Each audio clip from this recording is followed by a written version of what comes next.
Failing genre, the fall of hip-hop.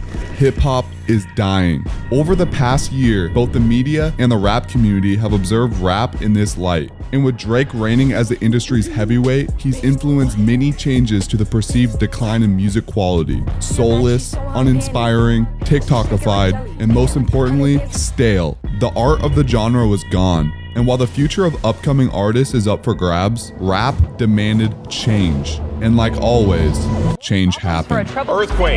Yep, We're having an earthquake. Fuck the big three. Nigga, it's just big me. Nigga, boom. Shut up, clock in and load up. Be advised, hostile canine unit spotted. We've had rap beefs. If you've been on social media. You're all that remains. Finish the mission.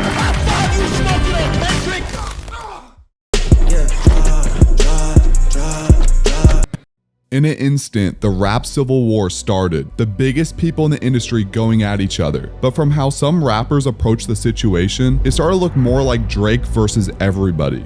But what led to the sudden backlash against Drake? And why did it all happen after Kendrick dissed him? To understand, we need to revisit every significant feud with artists involving Drake leading up to Kendrick Lamar, with the first being Future.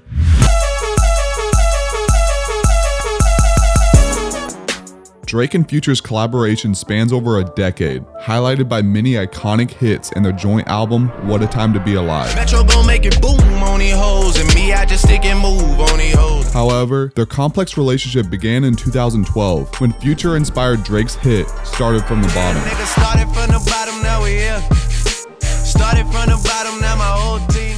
Drake showed his appreciation for inspiring him with the song by giving Future champagne, which Future was upset about since he needed publishing since it was early in his career. So when we was at the studio, Drake came by the studio, and I always tell my engineer, started from the bottom. So when I say started from the bottom, he thought I was talking about a song. He bought me a bottle of Louis XIII that I never opened up because of this story, and I'm like, man, I want a bottle, I need publishing. Future then criticized Drake's new album, Nothing Was the Same, leading to Drake removing Future from his 2013 tour. Despite these conflicts, they still continue to release music together and perform together many times. Fast forward 7 years later, and things take a turn, with Drake collaborating with 21 Savage instead of releasing the sequel for What a Time to Be Alive with Future. And Drake seemingly took shots at Future on the project. On More M's, he says, "They got love for the boy, so they fake it. Crack a couple jokes to some bitches on some snake shit. What happened to that fella claiming OVO? We traded him." Now, could have Drake traded him for 21 Savage? Maybe, but clearly he was referring to Future. Tweets, chain, jackets, yeah, I mean, come on. We get more lines on the song stating, "Probably why these hoes love to shower me with praises. Might have fucked a rapper, girl, but you ain't fucked Drake yet."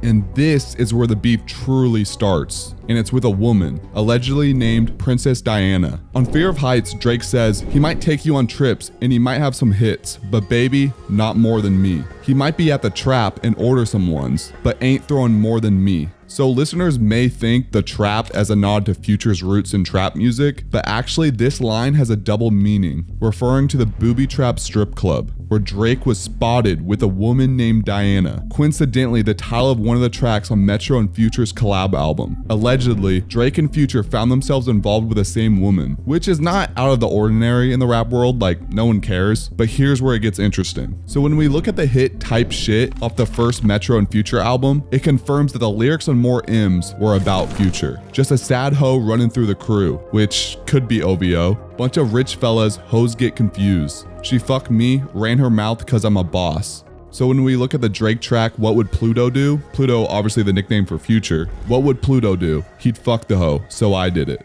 Now, let's be for real. Future is the last person that would beef with someone over a woman. She belongs to the streets. But when Drake is flaunting it in his face multiple times in tracks, saying that he's the top prize, saying yes, you're messing with Future, but there's always going to be another level being himself. All in all, it's just two individuals with a large amount of pride and ego, and Future ultimately fell victim to that reason. Will they reunite? Maybe, but for now, their connection remains deeply complex and fractured. BBL Drizzy. But someone who did take women beef to heart rather than ego was no other than A$AP Rocky. Keep it plotting on the op. She the one who got the drop. Just a free quick fix of the and it's okay. They gon' take me back. Initially lacking mainstream support, Drake offered him a platform by getting him on his tour. I'm trying to earn the right to call myself ASAP Drizzy one day. Rocky found himself alongside Kendrick Lamar on the tour. Yeah, crazy. A young Kendrick and Rocky side stage, watching Drake on the main stage. Them three collaborated on Fucking Problems, which became a massive hit. Word, ain't heard my album, who you sleeping on? But she living at the valley now, vacation. Get like me. However, even though Drake helped Rocky build up his career, again, a woman entered the picture. But this time, it was a very pivotal superstar. Heels, no shirt, no skirt, all I'm in is just skin. She made me feel small. She made me feel nervous. She's someone I've been in love with since I was 22 years old. I have love for Rihanna. Drake has desperately been pursuing Rihanna over the years, and there's speculation that they did in fact date one another. Rumors of them being involved with one another circled again in 2015. However, Rihanna later became involved with A$AP Rocky, which over the years was also involved with potential rumors of being intimate with one another. Rihanna, she get it from her mama. Intertwining the timelines with Drake, and when Drake's uncertain relationship with Rihanna didn't work out, he began to sneak diss her throughout his music for many years. And while Rocky was mostly ignoring the disses throughout the years, it wasn't until recently that Drake renewed his shots at Rihanna, making them very clear rather than subtle off his For All the Dogs project. I ain't pretty Flacco, bitch this shit get really rocky. I'm anti, which referring to Rihanna's last album in 2016, Anti. Yeah, and the sex was average with you. Yeah, I'm anti, cause I had it with you. So it wasn't until Kendrick dropped his diss on Future and Metro's album, which had Rocky finally respond on the second project. It wasn't crazy shots, and some say Rocky should have defended his girl way sooner, but Rocky was the bigger person here. He could have escalated the situation way worse through his music or on social media, but instead he was silent. And yeah, it's unfortunate to see their once solid relationship strained. Both men are clearly in love with the same woman, love with quotations because this is Drake we're talking about, and while the other shares children with the woman and intends to be with her forever. But someone who hasn't been quiet through the years has been the very outspoken Kanye West. I think it's just a motherfucking sky, you know?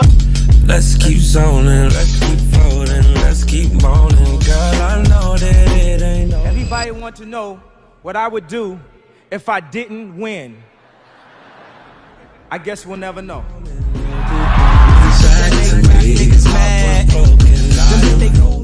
The relationship between Drake and Kanye has seen both friendship and rivalry. It began with Kanye directing the music video for Drake's 2009 hit, Best I Ever Had. Baby, you my everything. You all I ever wanted. We could do it real big. Which created speculation of Kanye sabotaging the video with sexist scenes due to his jealousy of concerns over Drake taking his popularity. Tensions then peaked in 2011 when Drake hinted at surpassing Kanye and Jay-Z's Watch the Throne album with lines like,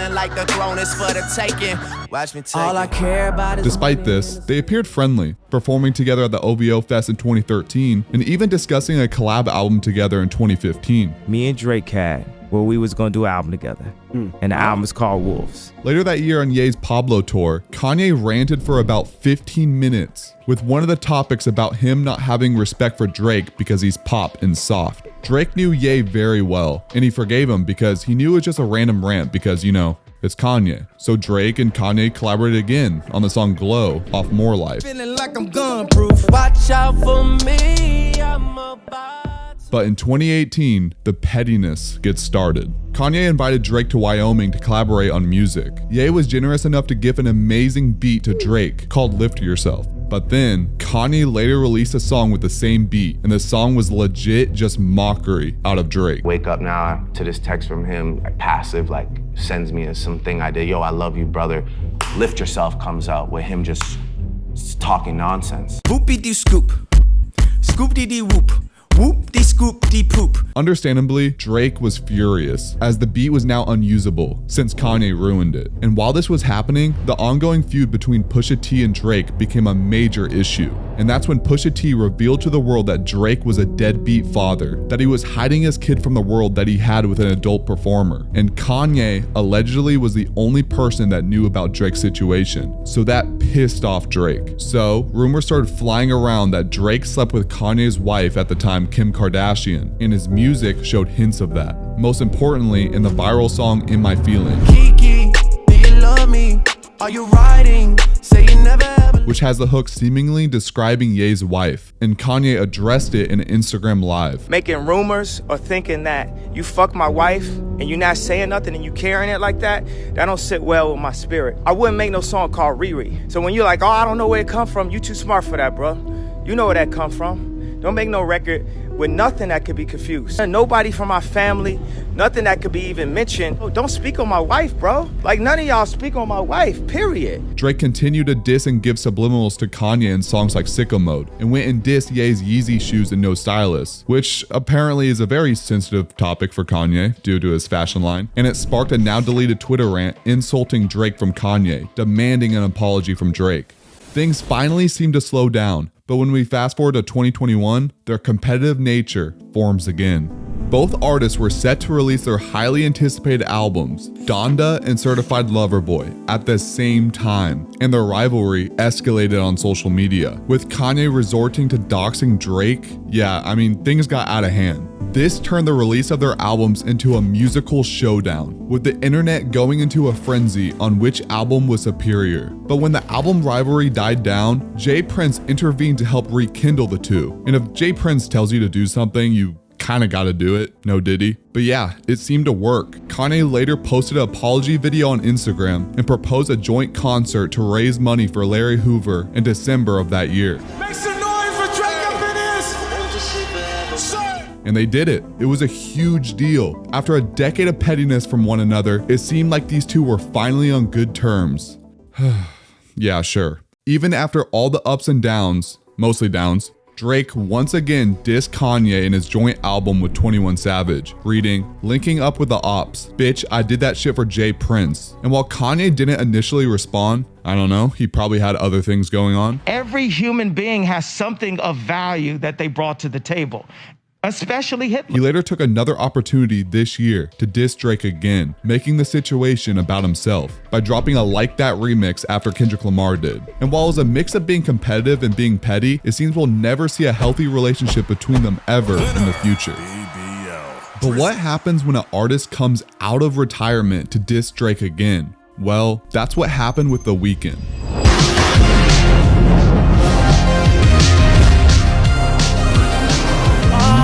Baby, I can make that pussy rain often.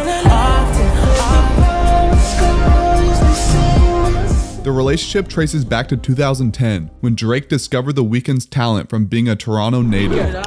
Weekend, baby. Weekend. You don't know what's in store. Don't know what you're here for. Drake ended up featuring him at his shows and started promoting his music, and even gave him a feature on the song The Zone.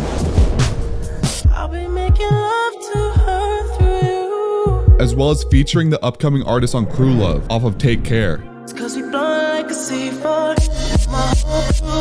The Weeknd was starting to rise in fame, and Drake was quick to take action by trying to sign him to his label, OVO. But The Weeknd opted for Republic Records, which was easily the greatest decision he's ever made. Drake would feature on The Weeknd's album Kissland called Live For. It's the shit that I live for. It's the shit that I die for. It's the shit that I live for. Which would unfortunately mark their last collaboration ever. Part of the reason is that The Weeknd revealed to the world that he had a massive involvement to the creation of Drake's Take Care album, which led people thinking that it wasn't just Drake's album, since The Weeknd had the vision, in which apparently Drake didn't want to reveal to everyone. Years later, and they would finally reunite for the OVO tour in 2017. But in the same year, Drake was rumored to be dating The Weeknd's ex-girlfriend, Bella Hadid, which obviously could have sparked something. The Weeknd ended up later getting back with his ex, which started to create subtle disses between Drake and The Weeknd over the next few years. Then this year, The Weeknd finally showed his separation from Drake on Future and Metro Boomin's second album. And what's crazy about all this was the fact that The Weeknd was done with features. He wasn't supposed to drop any more music music until his final album under the name The Weeknd was completed, but yet he came out of that retirement just to diss Drake. And being The Weeknd, he did it in probably the most beautiful diss I've ever heard. They could never diss my brother's back. When they got leaks in the operation, I thank God that I never signed my life away, which is referring to OVO, and we never do the big talk. They got shooters. Shooters making TikToks. Got us laughing in the Lambo. And yeah, to this point, it's very unlikely we'll ever see them collaborate again, or at least not anytime soon. But what happens when an artist is desperate for Drake's attention? Well, that's Florida rapper Rick Ross. Getting Tupac money twice over, still a real nigga, red Gucci sweater, dice roller. Bitch, you weren't with me shooting in the gym. Tell Lucy and I said, fuck it, I'm tearing holes in my budget. Drake and Rick Ross have had many massive and iconic collaborations over the years, and were even supposed to release a joint album. But tensions arose in 2015 during Meek Mill's feud with Drake, which started from Nicki Minaj, Meek's girlfriend at the time. And while Drake and Meek were dissing one another, I learned the game from William Wesley, you can never check me. Rick Ross was close with Drake, and Meek was also signed under him. Ross picked a side and released the track Color Money. Ross went line after line, taking direct jabs and threatening Drake. My little homie made $1 million on his girl tour. Got him changing all the gun loans. So run for it, got some shooters in they dying too. In the following years, Drake and Ross actually squashed the beef from requests from Jay Prince. They resolved their issues and even collaborated on several songs together. Tell him when I die, put my money in a crack. Couple figures, kill a skull and collect. She fucking nigga. But Drake being Drake, he did the silly again and invited Ross's ex-girlfriend to one of his shows with VIP treatment. And she went, cause it's Drake. So when Drake replied to the industry with the track Push-Ups, Rick Ross responded in a matter of a few hours with champagne moments. Crack smoke is the exhaust from my pen and pad. Ghost writers, they get the floss what you could have had. It gets into the usual disses, and as well as claiming Drake was begging for his women, stating that he sent a cease and desist to French Montana, and mocking his appearance, saying that he got a nose job and a tummy tuck. Oh, and most importantly, calling him a white boy. White boy, I see you. Another white boy acting the same white boy that I see. White boy. I'm ready, white boy. Oh, with no underwear, white boy. White boy. Drake eventually responded, and he shared a text with his mom, claiming that Rick Ross hasn't eaten in days, and it's turned him angry and racist, which is honestly funny as fuck. Since then, Ross has been milking this whole situation as much as he can, with what seems as daily posts on social media about Drake. It's very desperate, and it seems Drake isn't taking him very seriously, which easily makes Drake the winner of this beef. But now finally, the artist that started it all, someone that is arguably the greatest rapper ever, Kendrick Lamar.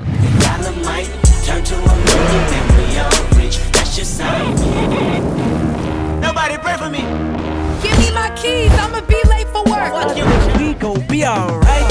Nigga, we gon' be alright. It's a life experience. Accept the experience. And the winner is the experience and learn how to move Kendrick on. Lamar. Drake and Kendrick first crossed paths when Drake featured Kendrick on his tour with Rocky, as I mentioned before. Later, Drake included Kendrick on his album Take Care. You, the death of me. Looking in the mirror, I'm embarrassed. And Kendrick even featured Drake on his album, Good Kid, Mad City. I really hope you play this, cause oh girl, you test my patience with all these. But then we get a verse in 2013 by Kendrick on Big Sean's Control. And that goes for Drake. I got love for you all, but I'm trying to murder you niggas. This caused an uproar in the hip-hop industry, but Drake remained unfazed by being name-checked in the track, considering it's not that serious, and it's just the competitiveness of rap. And yeah, after Drake seemed to be praising Kendrick. He's the new guy to love, and of course, I mean, rightfully so. He's super talented, you know. The underdog that's extremely hungry. He's giving people like moments, you know, like that verse was a moment to talk about. Are you listening to it now at this point in time? Okay. And then I think that Kendrick has like the utmost potential, man. Like I didn't feel a way about that verse. I get it. But again, Kendrick took more shots at Drake in his XXL freestyle. Yeah, and nothing been the same since they dropped Control and tucked the sense of the rapper back in his pajama clothes. Ha ha. And it didn't take long for Drake to reply, claiming that he's bigger than him in his own city. After 8 months, the feud appeared to have died down. Drake even praised Kendrick during an OVO fest, calling him a king. I want to shout out my nigga Kendrick Lamar. Shout out to Kendrick. Kendrick was on my album. We went on tour together. That's one of the hardest niggas alive right there. He's legendary, so shout out to him. He should be standing right there. It's a lot of kings in this shit, you understand what I'm saying? But Kendrick took offense to that compliment, which would not be the last time he'd react in a negative way towards praise. Over the years, there were subtle disses and subliminals in songs like Used To, King Kunta, Dark Side / Gone, and Deep Water, and Kanye later confirmed a few years later that they were still on bad terms with one another. So when it came to J. Cole and Drake's first-person shooter, J. Cole hailed himself, Drake, and Kendrick as the big three of the industry. Is it K-Dot, is it Aubrey or me? So when we got Kendrick as a surprise feature on We Don't Trust You, Fuck sneak this and first person shooter. I hope they came with 3 switches. Fuck the big 3. Nigga, it's just big me. Nigga, boom. fed up with the sneak dissing, Kendrick makes it very clear who he's talking about. Kendrick's verse was packed with double meanings of genius, emphasizing his message with shot after shot.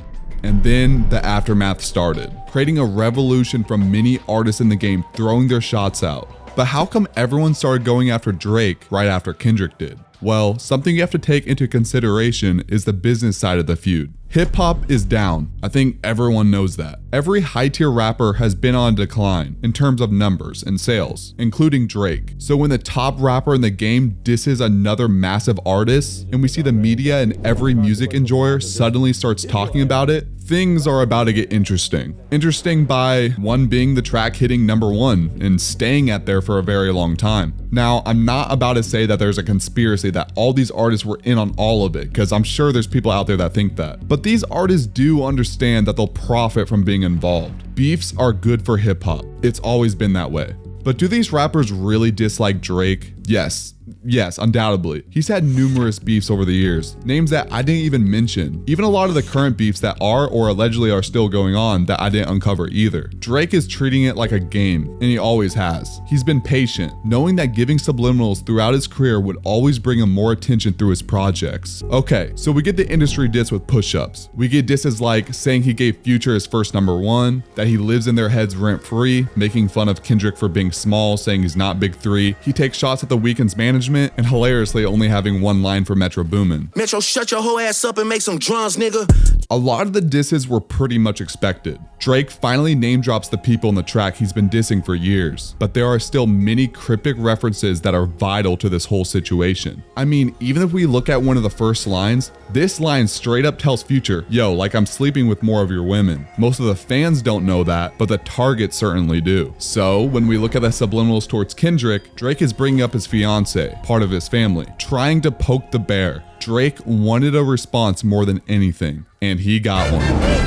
Everybody wanna be demon till they get chipped by your throwaway. What's her name? Always a lame. Oh, you thought the money, the power of fame will make. I won't delve into a full breakdown because that could easily be a 15-minute video on its own. But yeah, there's plenty of lyrics with double meanings. Calling Drake a pedo, which I mean, yeah, you know, like he says that Drake tried to cease and desist the Like That record, calls him out for the ghostwriting, calls Drake a deadbeat father, and goes on what Rick Ross was saying, calling him a white boy. These are fairly expected disses. Most of what Kendrick said, we've heard before. But let's be for real, no one can outdo what Pusha T revealed to the world about Drake.